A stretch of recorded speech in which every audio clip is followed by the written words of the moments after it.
For WRCO News, I'm Joanne Krulotz. A Wisconsin woman accused of stabbing her classmate in 2014 to please horror character Slender Man is asking a judge again to release her from a psychiatric hospital. Morgan Geyser filed a petition Friday seeking her release from the Winnebago Mental Health Institute. Geyser and Anna Sawyer were 12 when they lured classmate Peyton Littner to a park. There, Geyser stabbed Littner repeatedly while Wire urged her on. They told investigators they attacked Littner to become Slender Man's servants. Geyser pleaded guilty to attempted first-degree intentional homicide and was sent to the psychiatric hospital. Wire pleaded guilty to attempted second-degree intentional homicide and was released from this facility in 2021. Wisconsin judicial regulators have filed a misconduct complaint against a Dane County judge who allegedly left court to try to arrest a hospitalized defendant and got into an argument with another defendant.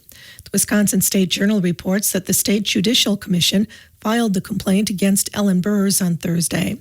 According to the complaint, Burrs left court in December 2021 to arrest a defendant who didn't show up for trial that day because he was in the hospital. The complaint also alleges that Burrs warned a defendant in a child sexual assault case in 2019 that she would remember his attempts to delay his trial if he was found guilty. The complaint accuses Burrs of violating rules requiring judges to be unbiased and treat people with dignity. A Fitchburg man convicted of a fatal shooting outside a Madison bar is going to prison. 25-year-old Caleb DiMaggio pleaded guilty to second-degree intentional homicide in the death of 44-year-old Jason Pritchard outside the Badger Tavern in May of 2023.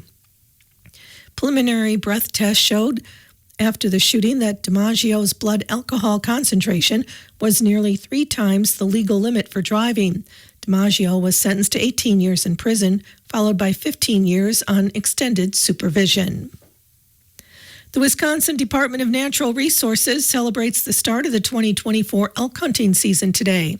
This is Wisconsin's 7th elk hunting season since the reintroduction of elk, but it also represents a milestone with the first season hunters have the opportunity to hunt in both the northern and central elk zones. Previous hunts only occurred within the northern elk zone.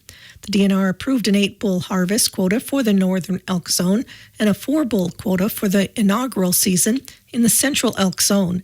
Per treaty rights, the Ojibwa tribes have declared 4 bulls of the 8-bull harvest quota for the northern elk zone. The 8 hunters participating in the state-administered hunt were randomly selected from a pool of more than 25,000 applicants. The DNR received 17,761 applications to hunt in the northern elk zone and 7,750 applications for the central elk zone. The random drawing ensures that each applicant has an equal chance of selection within the respective management zones. Applicants were required to identify their management zone of choice during the elk hunting application process. When transferring money online, whether it be to pay a bill, purchase an item, or to send money to an individual, many consumers use PayPal to make a safe and secure transaction. Because of its popularity, there are PayPal imposters trying to scam users of this transfer service.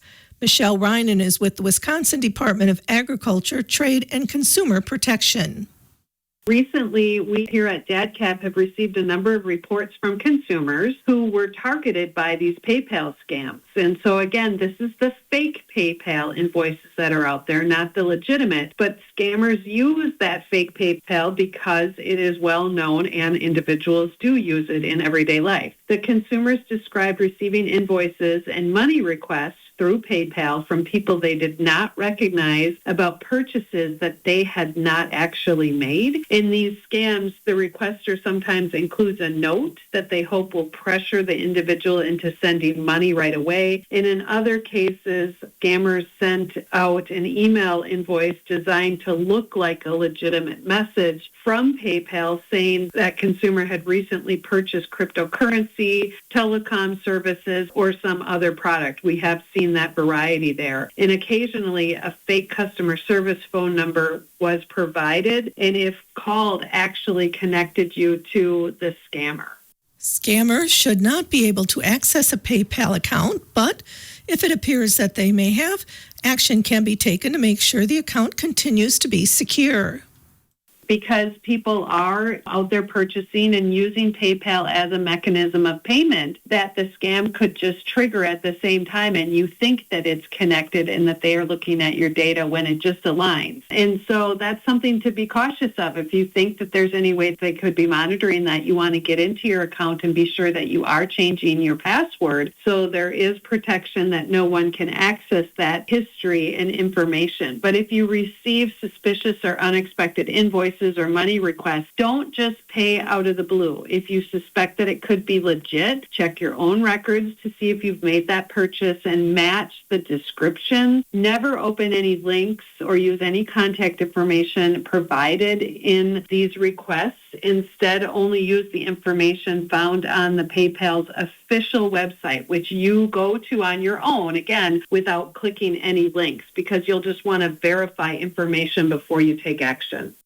Michelle Reinen says that PayPal has associates to assist anyone that has been contacted by a PayPal imposter. You'll want to be contacting that help center, which can be found on the official website, if you think that you have been receiving these questionable messages, or again, if you question something with your account.